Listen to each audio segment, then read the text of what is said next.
What's going on, everybody, and welcome back to Comic Breakdown. In today's video, we are jumping into X-Men issue number 34. The Krakoan era is nearing the finale, with issue number 35 being the final issue. We have seen that Orchis has fallen, that the much bigger threat they now face is the AI. With X-Men issue number 34, this one's really going to focus on the remnants of Orchis. It's going to focus on MODOK, but more than that, it's also going to show us where the individual characters are throughout everything that is going on, from Synch to Shadowcat to Wolverine, ever since Charles Xavier gave the order of no more humans. It appears that there are many individuals that are not happy about this, that joining up with the AI, regardless of the reasoning behind it, there are many people that cannot get behind this. And so now Charles Xavier has a target on his back. Now, make sure you guys have subscribed to the channel, make sure that you like this video, and with that being said, let's dive into this breakdown. Alright gang, so we have Charles Xavier that is teaming up with Orchis, discussing how dreams are real, they live and they breathe. But they also die, and when they do die, they can break people as well. That's exactly what has happened to Charles, a man that has given up on himself and the dream. But we also know that everything he is doing is in an effort to reignite the Phoenix, that he will martyr himself for the cause. As it stands right now, as this comic takes place, the X-Men have fires burning across the galaxy, Nimrod holding the equivalent of a magnifying glass to Earth's atmosphere, Krakoa is dying, Sentinels are running amok, and Orchis is collaborating with Charles Xavier in a bid to save mutantdom. To add more to the fire, MODOK has arrived in New York City. Now, Orchis is pretty much fallen at this point, at least the human branch of Orchis, and MODOK takes full opportunity of this. Using some technology, he is able to transform this human Orchis agent in front of him into an absolute monstrosity. Having full access to the large database of DNA, Orchis pretty much gave him full control over anything he wanted. With the AI taking over, MODOK can go wild. Currently at the Daily Bugle, we have Ben the reporter who is getting taken over by a monstrosity from Orchis. One by one, MODOK is turning this into his own little private army of abominations. But while Ben is being attacked, this is where Firestar comes in, with her barbecuing this hideous monster. Down on the ground level, we have Laura, X-23, Wolverine, without hesitation jumping into the fray, slicing and dicing. While they're working, we get a broadcast from Emma Frost, the White Keen broadcasting on Resistance Radio, which is really just her telepathically communicating with all mutants, with everybody that is on their side. She lets everybody know that they have made great strides in overthrowing Orchis, but Nimrod still remains, and Charles Xavier has joined him. Of course, Synch wants to know what is the plan to neutralize Charles. This is something that Emma is keeping close to her chest. Xavier's talents are considerable. This is not information that they need out there, not information that they can risk Charles knowing about. This is what takes us to Shadowcat. She has cut her way through an Orchis facility, and she has come to rescue Caliban. The last thing he remembers is Charles' voice in his head telling him to go through the gates, but they slam close, and Orchis has held him captive ever since. Now, obviously, Caliban has all kinds of questions, wondering if Orchis had been experimenting on him. Having no time to really explain, Shadowcat says, "Are your powers still working?" And the reason she needs to know this is because she needs somebody to track Xavier. And once she finds him, Shadowcat is gonna put him down. Of course, Caliban cannot believe that Charles would ever do such a thing, that he would never help Orchis. But Caliban has been out of the fight for a while. Charles is the one that stopped them from fighting back at the Hellfire Gala. Now he has thrown himself in with Nimrod. Another tragic scheme, not asking anybody, just throwing himself into the fire, trying to make himself a martyr. But it comes at the cost of so many human lives. Taking us over to the pier, we have a battle with Firestar and MODOK.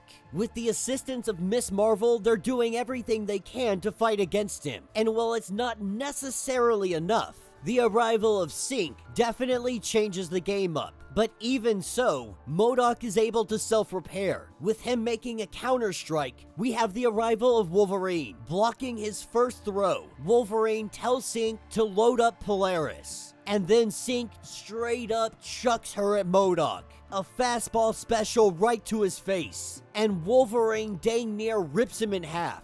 Miss Marvel currently holding it down. Laura does say to Sync, trying to make sure that things don't end up weird between them, because if anybody remembers, Sync was in love with Talon, the future version of Laura that was locked away with the Children of the Vault, had lived all of those years, living for centuries. Sync had to take her consciousness into his mind. Inevitably, he had to kill her. Both of their conscious minds could not occupy the same brain. And so while she says, "I'm sorry for your loss," he tells her that I appreciate it. That her sacrifice made it so that millions could live. He is going to live his life being worthy of both the sacrifices that she made. Picking back up with Shadowcat in Little Tokyo with Caliban, he is letting her know that he is refusing to help her. Knowing that Shadowcat is going to attempt to kill Charles, he refuses to have any hand in killing anybody, even if that person is a traitor. But this is when we have Wolverine coming out of the shadows. He is letting Kitty know that you don't have to do this alone. Now, Shadowcat had really hoped that Charles didn't do this, that maybe someone infected Cerebro, but she knows that this is all Charles. Hearing that he broke, it kind of broke her, with Wolverine letting her know that dreams sometimes die, and when they die, the dream are with them. Shadowcat really thought that she could just mask back up, become Shadowcat, and do what needed to be done without thinking. But now she knows that she can't. That if they win and she is still standing, she's done with all of it. That after this, she is done with the X-Men, with Wolverine more than willing to stand by her side. They are now taking this fight to Charles. That Xavier has to die, or no one will ever be safe.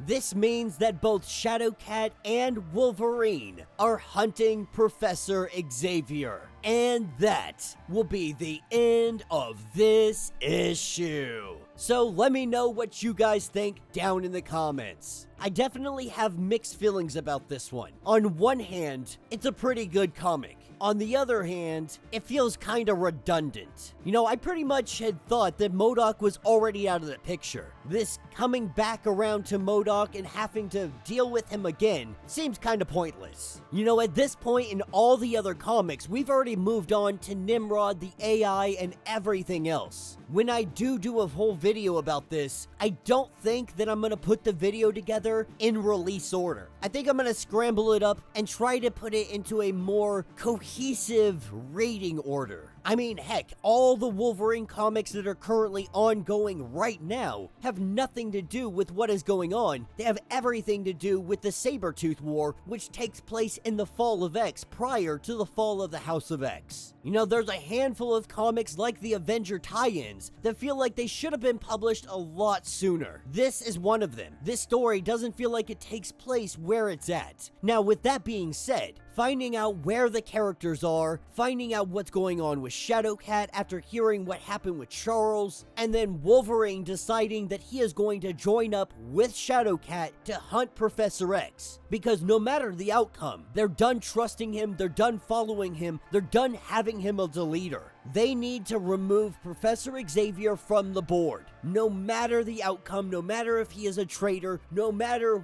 what his purpose is, no matter if he is going to be a martyr, it does not matter. Some of the core problems with the fall of Krakoa had everything to do with Charles. He is like a cancer on mutantdom. He thought he was the answer, but really, he is the disease. That he must be scraped away so a new can be born, so that the next generation, the next iteration of leadership can take his place. And that's a very interesting concept, because in all of Moira's lives, Charles has always been in the lead. You know, in the other comics, he said, you know, mutant kind and machines have never joined up. Maybe that's the variable. Maybe the variable for mutant kind to fully thrive is Charles not leading it. Definitely some interesting things to ponder as we move forward. Let me know your thoughts, let me know your theories. If you want to get caught up on everything that is going on with this series, with this event, with the fall of Krakoa, the ending of it, check out all the links in my description as well as the top of these videos. These are going to get you completely caught up on everything that is going on with this series. If you would like to support the channel, you can always do so by joining the channel membership. Much like Patreon, having multiple different tiers, from $1 to $50, from loyalty badges to comics every single month. Not only are you helping out the channel tremendously, but you are getting tons of perks in the process. Now, if you're unable to do this, do me a favor, subscribe to the channel, like this video, hit that notification bell, and with that being said, until the next breakdown.